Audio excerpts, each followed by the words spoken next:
Well, I'll call this meeting to order and we'll begin by asking Will to lead us in the pledge. I pledge allegiance to the flag of the United States of America and to the republic for which it stands, one nation, under God, indivisible, with liberty and justice for all. Yeah. Thank you. And I guess we all know what's going on today, and I want to welcome you here. And this, we don't have any cooler weather really right now than you're going through, but it's not as bad as yours. But as Derek mentioned, right up the hill here, we have some very nice cool weather.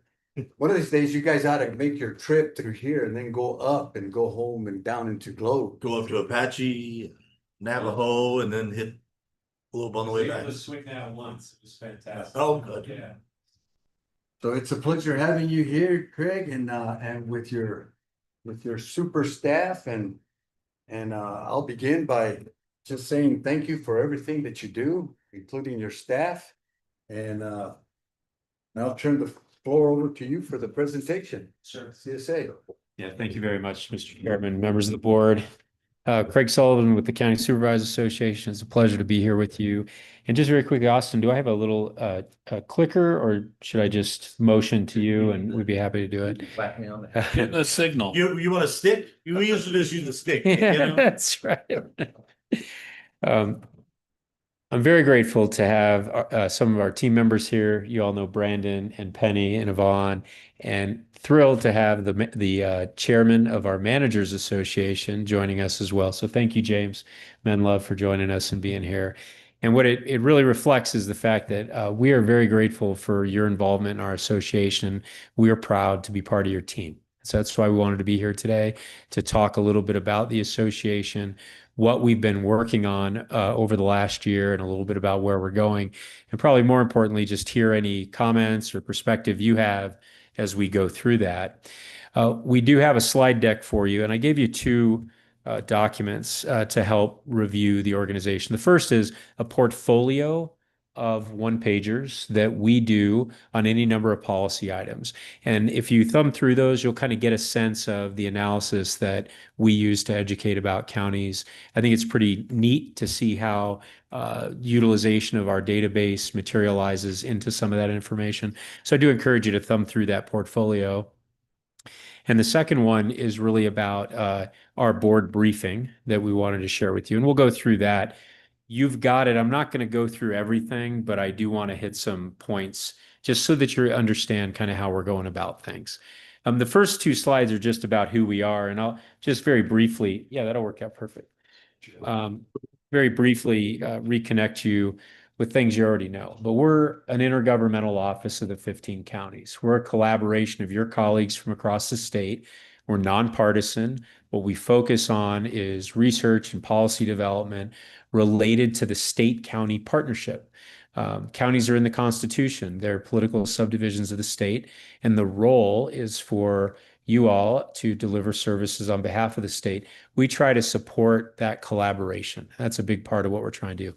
And you can see on the right the various entities that affect local government, the legislature, federal government, the court system, and other things. And that makes it important to work together to as an intergovernmental shop.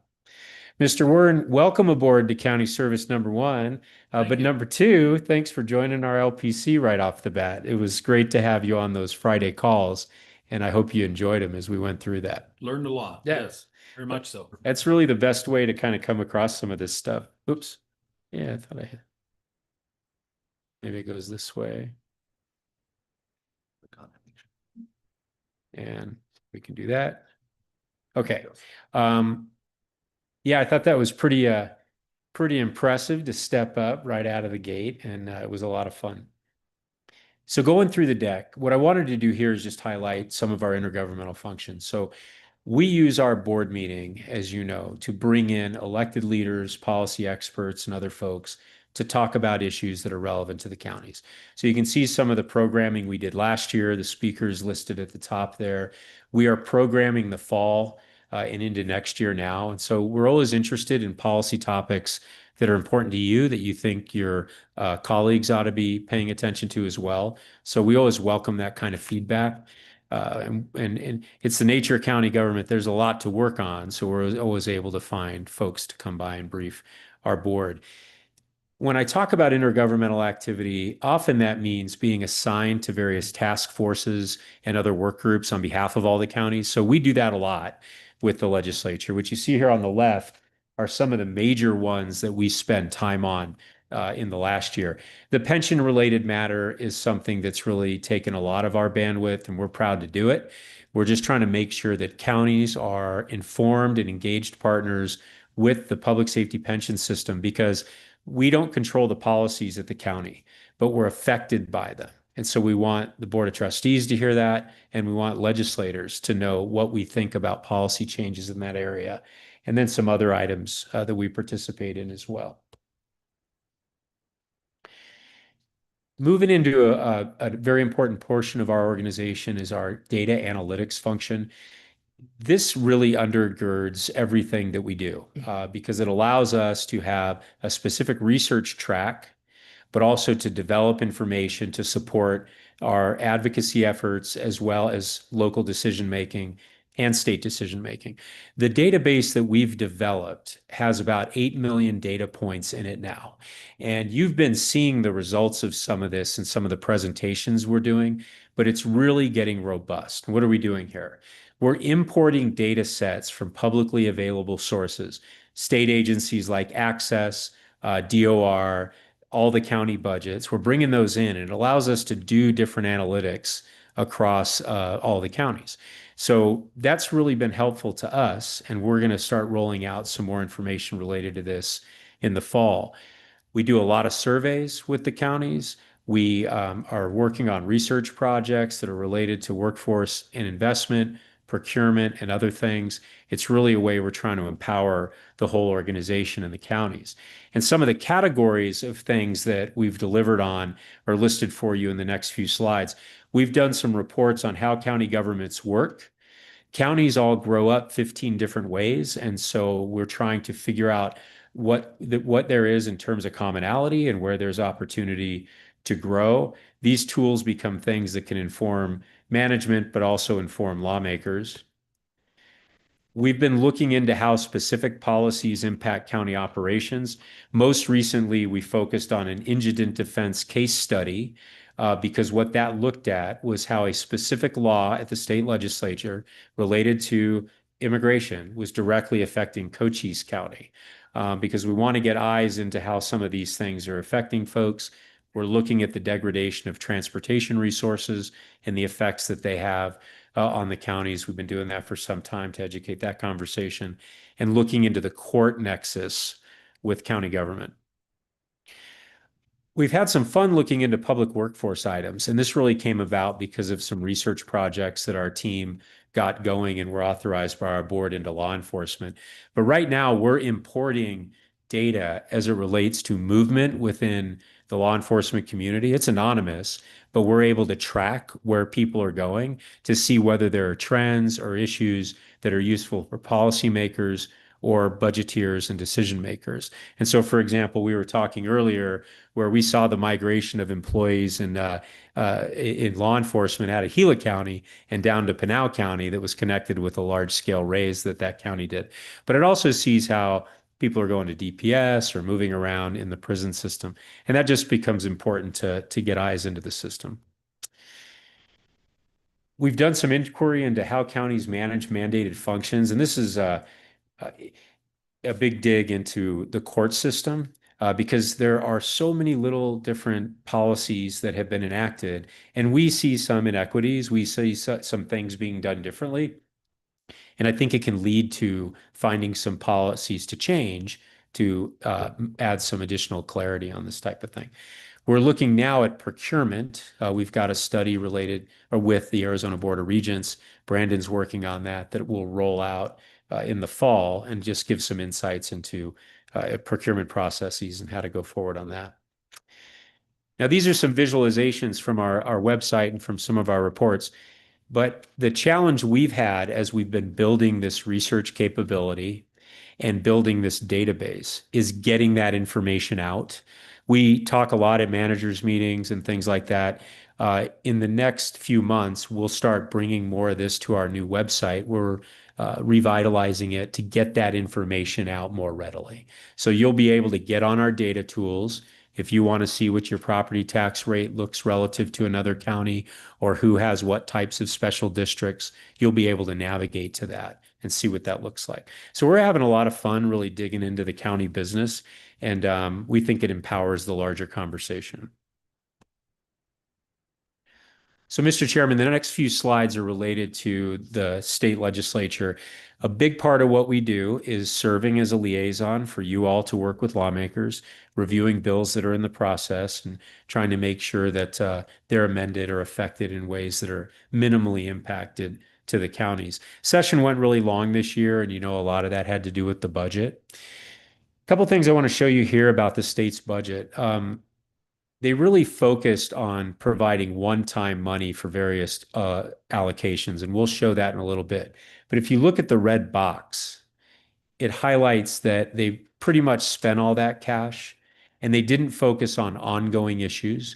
Ongoing issues often are where counties need to see solutions. So the fact that they're not allowing ongoing issues has limited our ability to solve some problems.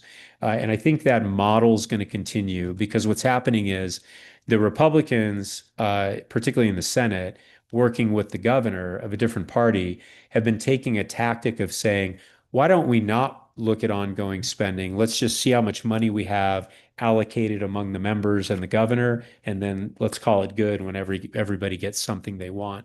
And you'll see some of that. But that red box, that ending balance, is going to be affected by big decisions they're going to have to make in the next year or two. And that has to do with adjusting based on the recently passed federal bill. So they can conform to the recent tax policy changes, which is typically something they like to do, like exempting the tax on tips or overtime. They are going to have to consider whether they want to do anything related to Medicaid funding. The federal government is making some impacts on the Medicaid finance formula, which will mean that the state's going to have to decide whether it allocates into that. And the state's being required to fund more of this supplemental nutrition assistance program. So these are all big ticket items that they're going to have to look at as they go forward, and it could impact the overall conversation. These next few slides are just allocations they made. This is where the state put a lot of money, public safety investments, childcare subsidies, capital projects. You can just kind of see it went across the gamut there.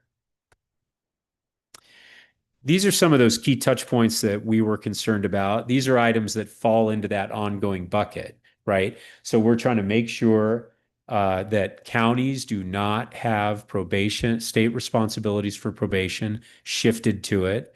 The governor stepped in and allocated enough money to float that for the current fiscal year, but there is a cliff in the next fiscal year that needs to be addressed. And they did not put ongoing funding in for probation officer salary increases over a baseline amount.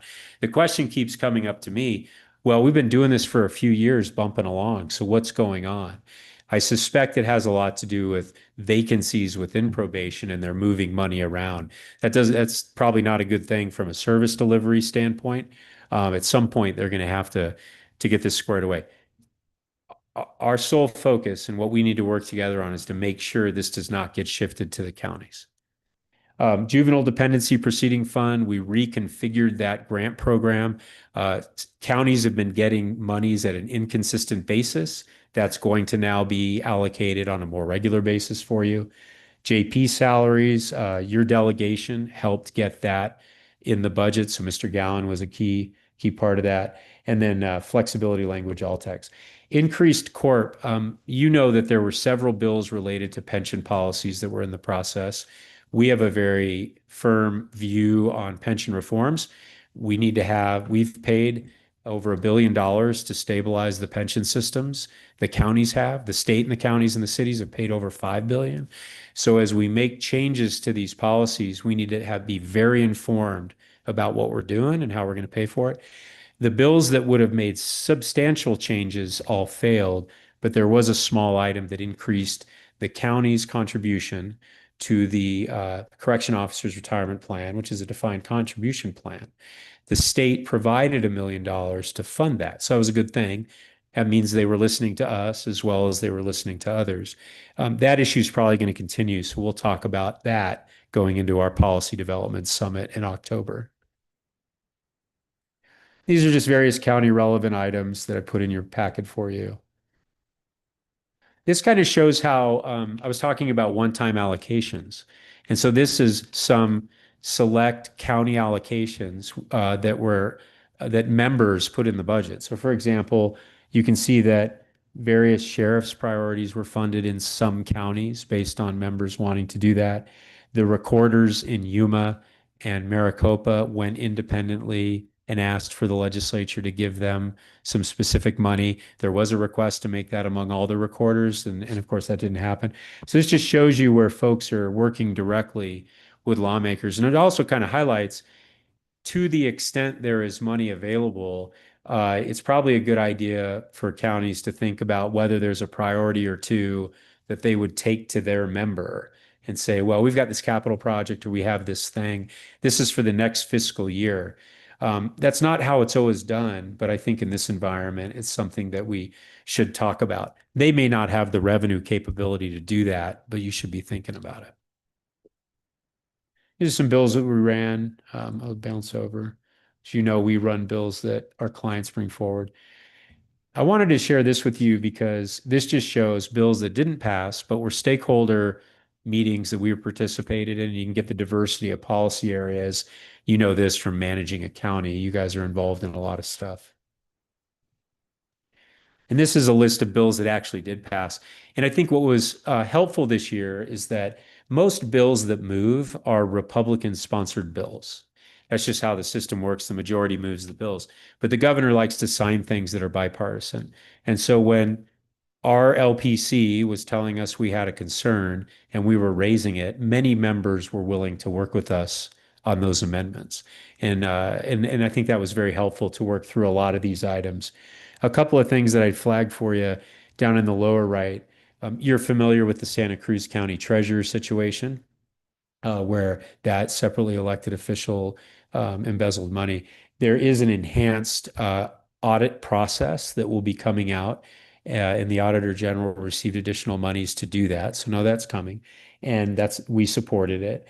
And there's also some new statute for the auditor to see bank records and stuff like that.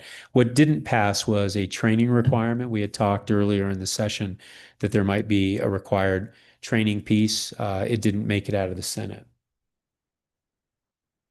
And so those are just some kind of select bills that are out there. Now, Mr. Werner, I put this in here just so you didn't feel like you wasted your time with us on Friday mornings. We took an effort at just scoring up some of the throughput. So our LPC considered 68 bills. We triage things and we elevate the ones we really think we need them to get after. 68 bills went through the process. You can see the results associated with that. Largely, it was pretty good in getting amendments. Our team, Jacob and Caitlin, were fantastic at getting us connected with lawmakers, particularly new ones, for them to hear about counties. We spent a lot of time, and you can see the number of meetings that occurred, getting over there to educate it. It's remarkable to me the turnover that we have at the legislature. We are constantly educating new people. And at the bottom, we gave about 40, we testified about 40 times on the county's behalf. And so that's where we want to get out there, tell your story, and assist where we can. This slide shows the reports. We spend a lot of time putting together reporting for all the counties to understand the legislative bills that passed, the county touch points in the bill, in the budget, the finance officers roadmap that we have in that guide and our county expenditure report. So I just share that with you that we really enjoy creating this information to support the management and professional staff side. And of course, that stuff will be on the website. So what I've learned in this job is that as soon as you wrap up one session and you want to take a break, the reward is you have to immediately get ready for the next legislative session. So that's what we're doing. and we are already having stakeholder meetings and hearing from folks. We are going to meet in October to have our policy summit. So that's where we'll talk about issues that our staff wants to bring before you for consideration that we think you should look at, as well as county submitted proposals. So we're getting them in now where counties are starting to say, hey, we'd like to look into blight, or we want to look into short-term rentals, things like that. So we'll have a pretty good conversation there. We're going to meet again in September, and I encourage you to plug in September because we'll start talking about these issues, and then ultimately, have our policy conversation in Yuma in October. Uh, I guess I took you about as far as you can go from here to Yuma to have that. So I'll extend my regrets, right? I should have made sure that President Pancrazi was here with me just so she could look you in the eye and say, well, she did it that way. But we're going to have a lot of fun, and we're looking forward to you coming down there. You're gonna send a jet, right? I mean. The CSA jet, that's right. So that's what I had for you that I just wanted to share in terms of our report. But I really would like to hear from you if there's any issues that are in your mind, if there's anything we can do better to support you as a county. We are grateful to work for you, and we always want to continue to improve how we do that. So with that, I'll stop. Mr. Chairman, thank you very much. Can I ask a couple questions, Mr. Go ahead. Chair? September 18th, that's a Thursday, right? September 18th is a Thursday. Yes, sir. Okay. Yes, sir. And I don't know the exact name of the bill, but there was the bill that was coming through, and I believe it was defeated.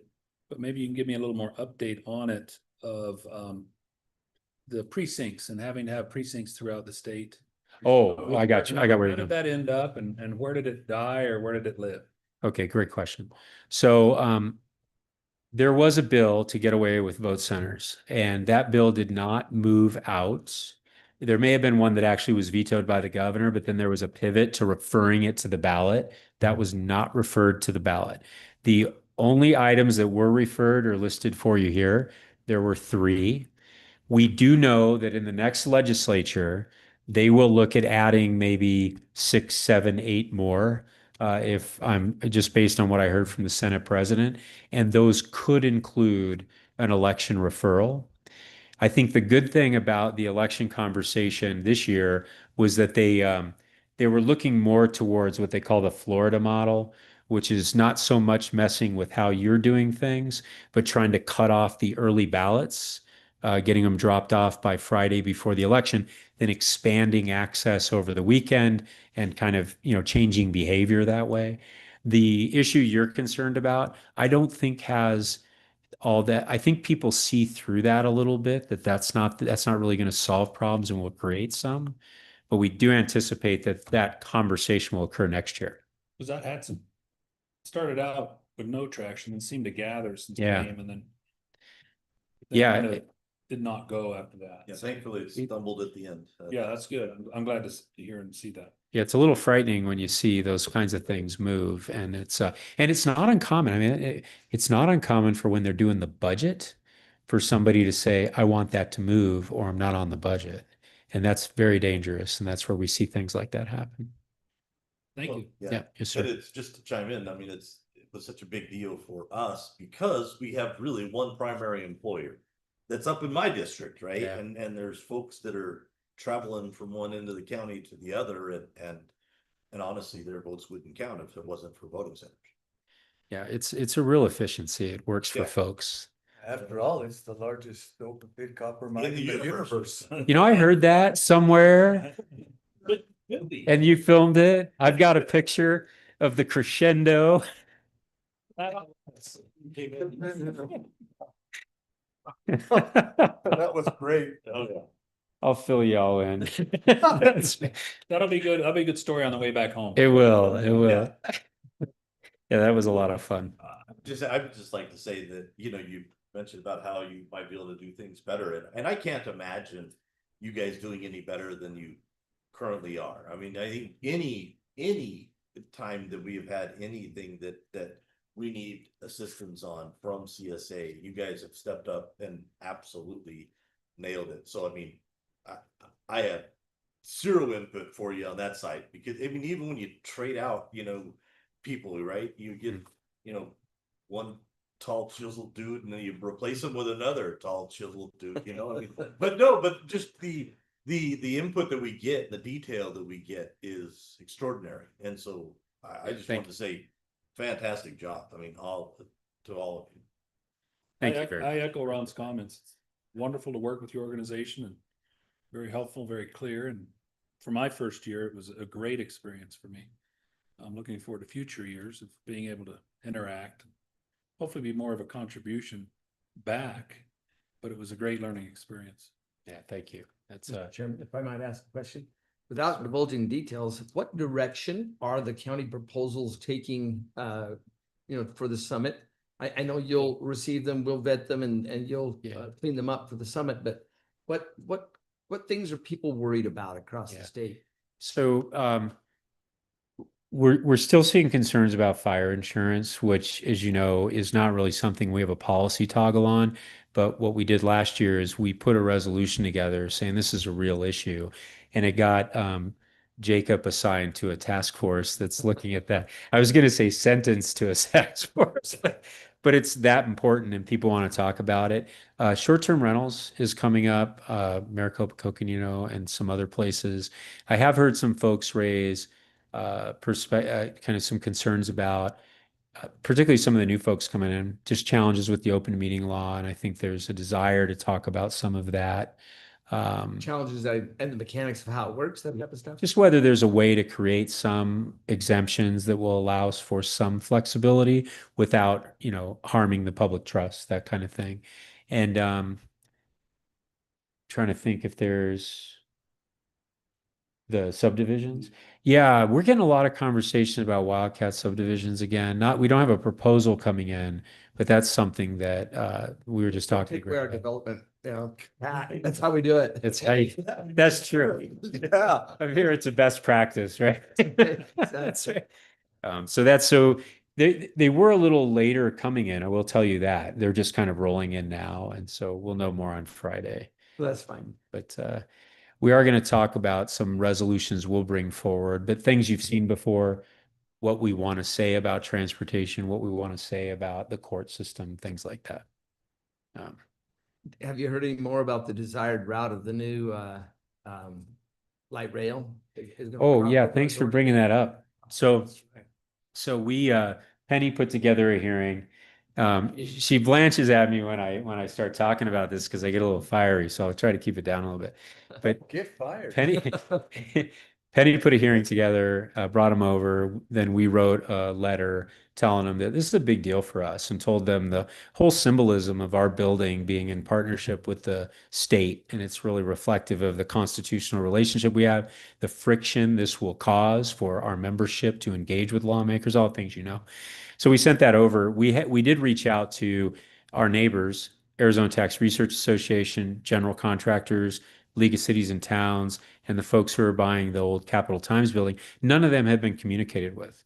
So when we went over and talked to them, they agreed to work with us to have another sit down with the Valley Metro people. That's happening on Wednesday. Penny's going to be there, and we're going to have another conversation. And then we'll probably talk about it at our board meeting. I will share with you that, we've been playing a lot with AI apps and stuff. So I took a picture of going out our building and then said, put a light rail here. And it came back and it looked kind of nice. So I thought, okay, no, wait a minute, make this really bad. That's right, exactly. It looked too nice. It must have been like from Japan or something like that. So we're concerned about it. The risk we have is that there's two routes.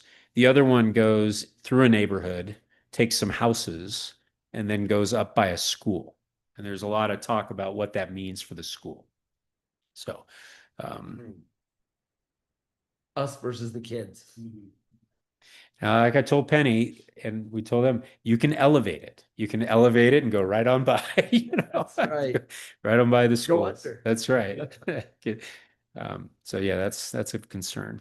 Okay. Interesting. Anybody else have anything? I don't. Nope. No, sir. Well, I guess we're gonna wrap this thing up and Unless you have something. No, no, we're great, but we are not allowed to leave here without getting a picture with you guys, so we are gonna have to do that. Against our nice. wall. That's right, exactly. Cat back there. Yeah. Yeah. No, but just thank you again, Mr. Chairman. Thank you. Thank you. Thank you very much. Thank all of you. Thank you very much. And the ones that are back home also. Yeah. Thank you. So you're gonna be staying in Safford this evening? No, we're gonna go to Bisbee tonight, and we're with that board tomorrow morning. Busy week. Yeah, it's kind of fun. Copper Queen or? That's the only hotel I know. Is your Globe contingent gonna be with you the whole time? Yes. We're dragging Very good. Maybe he could purchase your meals and such.